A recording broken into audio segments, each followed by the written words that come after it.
Vijayawada Krishnalanka police station పరిధిలో జరిగిన గాది Saikrishna lockup death తీవ్ర సంచలనం సృష్టిస్తోందని, ఈ కేసు విచారణ కోసం ప్రత్యేక దర్యాప్తు బృందాన్ని ఏర్పాటు చేయడాన్ని ఎంఆర్పీఎస్ తరపున పూర్తిగా స్వాగతిస్తున్నామని వ్యవస్థాపక అధ్యక్షుడు మందకృష్ణ మాదిగ పేర్కొన్నారు. తన కుమారుడిని కోల్పోయిన సాయికృష్ణ తల్లి పడుతున్న ఆవేదన వర్ణనాతీతమని, బాధితుడి కుటుంబానికి ఎంఆర్పీఎస్ ఎల్లప్పుడూ అండగా ఉంటుందని ఆయన భరోసా ఇచ్చారు. ఘటన జరిగి నెల రోజులు గడుస్తున్నా బాధితులకు ఇంకా పూర్తి న్యాయం జరగకపోవడం, ఇంతవరకు సాయికృష్ణ మృతదేహం లభించకపోవడం అత్యంత బాధాకరమని ఆవేదన వ్యక్తం చేశారు. సమాజంలో శాంతి భద్రతలను కాపాడాల్సిన కృష్ణలంక సీఐ నాగరాజు పోలీస్ యూనిఫాంలో రౌడీలా ప్రవర్తించడం తీవ్రంగా ఖండించదగినదన్నారు. కొంతమంది నేరగాళ్లకు అతను సింహస్వప్నం కావచ్చు కానీ ఈ విషయంలో మాత్రం చట్టాన్ని చేతుల్లోకి తీసుకుని నిజమైన రౌడీ తరహాలోనే వ్యవహరించారని, ఆయన ప్రవర్తించిన తీరు ఏమాత్రం సరైన విధానం కాదని మందకృష్ణ మాదిగ విమర్శించారు. ఏ ప్రభుత్వంలోనైనా సరే పోలీసులు ఇలా చట్ట వ్యతిరేకంగా ప్రవర్తిస్తే ఆ తప్పు నేరుగా ప్రభుత్వంపైనే పడుతుందని, మరియు ప్రభుత్వ ప్రతిష్ఠ దెబ్బతింటుందని ఆయన గుర్తుచేశారు. అయితే ఈ తీవ్రమైన ఘటనపై ముఖ్యమంత్రి చంద్రబాబు నాయుడు స్పందించి వెంటనే సిట్ వేయడం హర్షించదగ్గ పరిణామమన్నారు. పోలీస్ స్టేషన్ పరిధిలో లాకప్ డెత్ గురైన గాదే సాయికృష్ణ సంఘటన మీద రాష్ట్ర ప్రభుత్వం ఐపీఎస్ ఉన్నతాధికారుల సమక్షంలో ఆధ్వర్యంలో సిట్ ఏర్పాటు చేయడాన్ని ఎంఆర్పీఎస్ స్వాగతిస్తుంది. ఆ విచారణ వేగవంతం కావాలని, విచారణ పరిధిలోకి పేరుపోగు క్రాంతికుమార్ కేసును కూడా తీసుకురావాలని చెప్పి నేను రాష్ట్ర ప్రభుత్వాన్ని డిమాండ్ చేస్తున్నా. ఇక్కడ లాకప్ డెత్ గురైన సాయికృష్ణ తల్లి బాధను అందరం అర్థం చేసుకోవాలి. నిజంగా ఆమె బాధ వర్ణనాతీతమే. కారణం ఏంటంటే రెండు రకాలుగా. ఏ తల్లైనా తన బిడ్డలు ప్రయోజకులు కావాలని కోరుకుంటుంది, గొప్పగా ఎదగాలని కోరుకుంటుంది. కానీ చిన్న వయసులోనే సాయికృష్ణ మీద పలు కేసులు పడడం, ఏ తల్లి అట్లాంటి కేసులు కొడుకుల మీద ఉండాలని కోరుకోదు, ఏ తల్లి ప్రోత్సహించదు. వివిధ సందర్భాల్లో కేసులలో ఉండి జైలు పాలవుతున్న ప్రతి సందర్భంలో తల్లిగా గాదె విజయలక్ష్మి గారి ఆవేదన అది గుండె పగిలేంత ఆవేదనే ఉంటుంది. అది అందరికి చెప్పుకోకపోవచ్చు. కానీ ఇప్పుడు మరొక బాధ,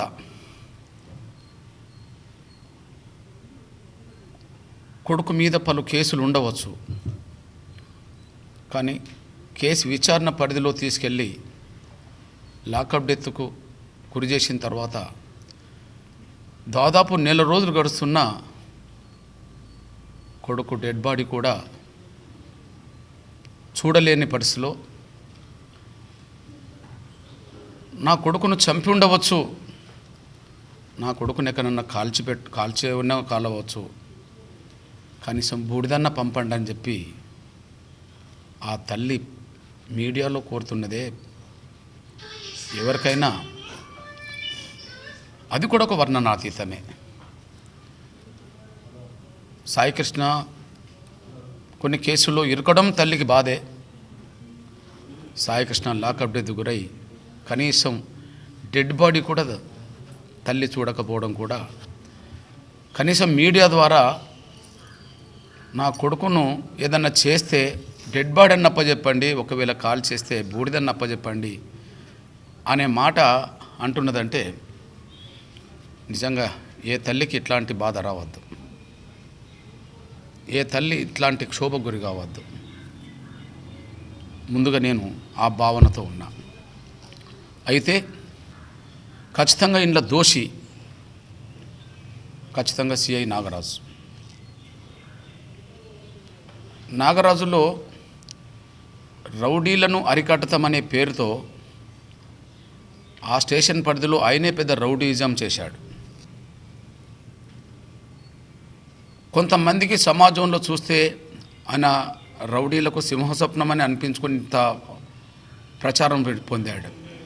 కానీ స్టేషన్ పరిధిలోకి వచ్చిన కేసులను తన ప్రయోజనాల కోసం ఎఫ్ఐఆర్లు కట్టకుండా, కేసులు పెట్టకుండా చాలా కేసులు రౌడీల్లాగానే బెదిరింపులు చేసి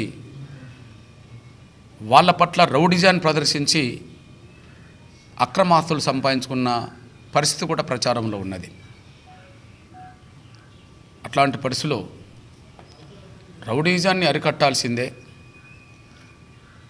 రౌడీజం నిజంగానే ప్రమాదం. కానీ ఏది జరిగినా అది చట్టపరిధిలో జరగాలి. శిక్షలు అనేది న్యాయ వ్యవస్థ చేయాలి. దురదృష్టవశాత్తు మన కేసుల విచారణ జాప్యం జరగడం, నెలలు, సంవత్సరాలు, దశాబ్దాలు పట్టడం కూడా కేసుల విచారణ జరుగుతుంది. ఏదన్నా సంఘటనలో క్రిమినల్ కేసులు ఉంటే వేగవంతంగా విచారణ చేసి శిక్షలు పడితే ఆ శిక్షలు వేయాల్సిన బాధ్యత న్యాయ వ్యవస్థది. చట్టపరంగానే శిక్ష జరగాలి. కానీ పోలీసులే మేమే శిక్షలు వేస్తామంటే అది చట్టవిరుద్ధం. వేగవంతంగా శిక్షలు పడాలి. జాప్యం జరిగిన పేరుతో మేమే శిక్షలు వేస్తామంటే ప్రజాస్వామ్యం, చట్టాలు, రాజ్యాంగం ఒప్పుకోదు. ఇక్కడ నాగరాజు కూడా ఒక అహంకారంతో,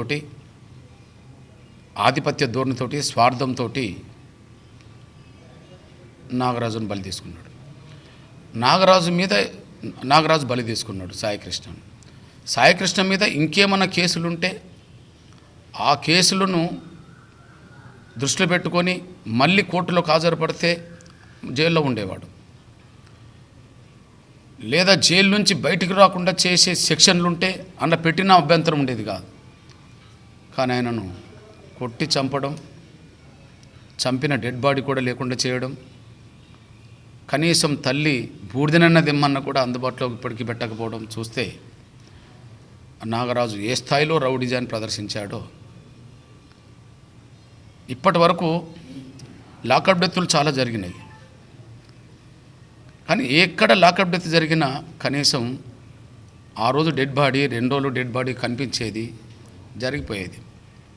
కానీ ఇక్కడ డెడ్ బాడీ లేకుండా పోవడం, 4 రోజులు గడుస్తున్నా కూడా ఎక్కడ ఆ డెడ్ బాడీని వేశారో, ఎక్కడ తగలబెట్టారో అనేది కూడా ఇప్పటివరకు బయటికి రాకపోవడం చూస్తే, అంటే రౌడీజాన్ని అరికట్టే పేరుతో నాగరాజు ఏ స్థాయిలో రౌడీజానికి పాల్పడ్డాడో ఇది ఒక సాక్ష్యంగా కనిపిస్తుంది.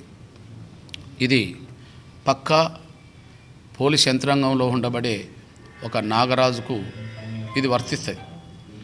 నేను పోలీస్ యంత్రాంగానికి విజ్ఞప్తి చేస్తున్నా, మీరు రౌడీజాన్ని అరికట్టాలి, చట్టపరంగా మీరు అరికట్టండి, కఠిన శిక్షలు పడే విధంగా చట్టపరమైన చర్యలు తీసుకోండి.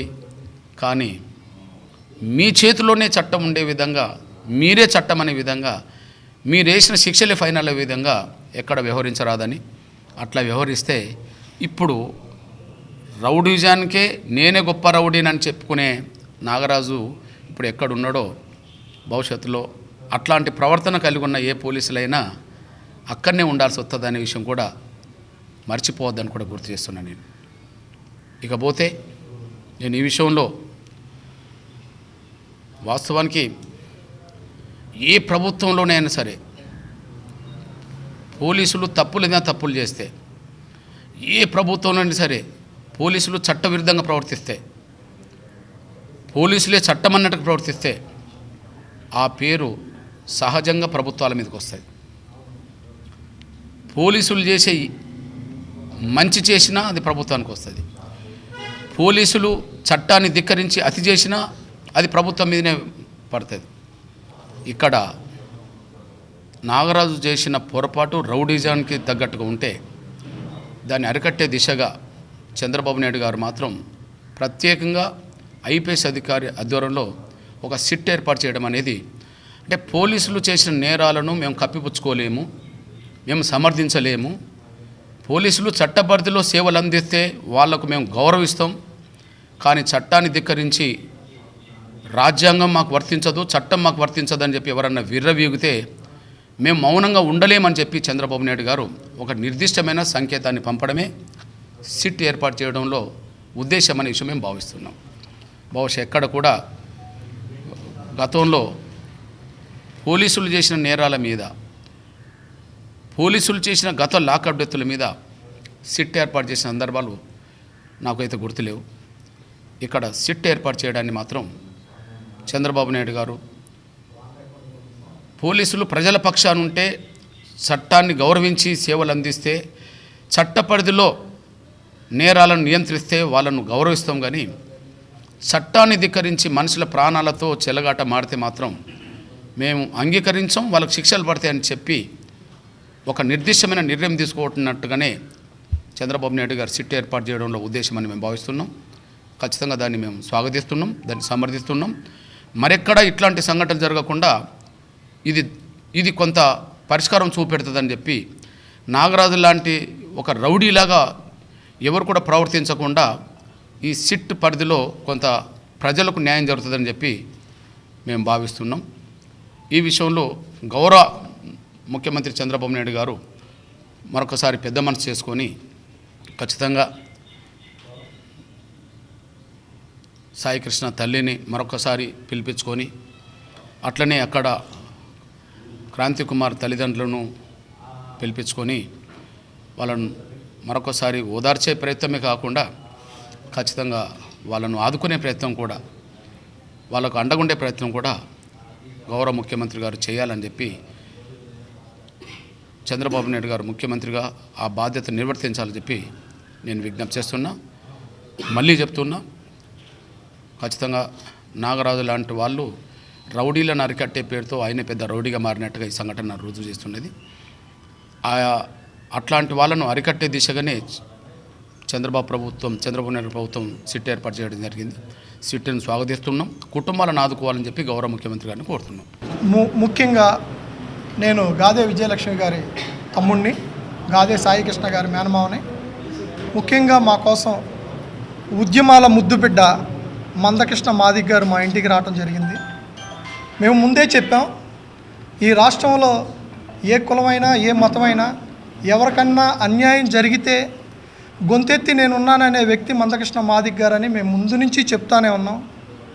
కులాలకి మతాలకి అతీతంగా మా కోసం మా ఇంట్లో ఒక సోదరుడిలాగా మమ్మల్ని ప్రేమగా పలకరించడానికి వచ్చిన మా కృష్ణ మాదిక్ గారికి, వారికి ఈ రాష్ట్రంలో ఏ తల్లికి అన్యాయం జరిగినా ఇలాగే ప్రశ్నిస్తానికి వస్తారని అనుకున్నాం. అలాగే ఈ రోజున మా ముందుకి రావటం జరిగింది. ఆయనకి మేము ఆజన్మాంతం రుణపడి ఉంటామని మీడియా ముఖంగా తెలియజేస్తున్నాం. గాదే విజయలక్ష్మి గారికి, క్రాంతి కుమార్ గారి తల్లిదండ్రులకి జరిగిన అన్యాయం ఇక మీదట ఏ గవర్నమెంట్లో జరగకూడదు.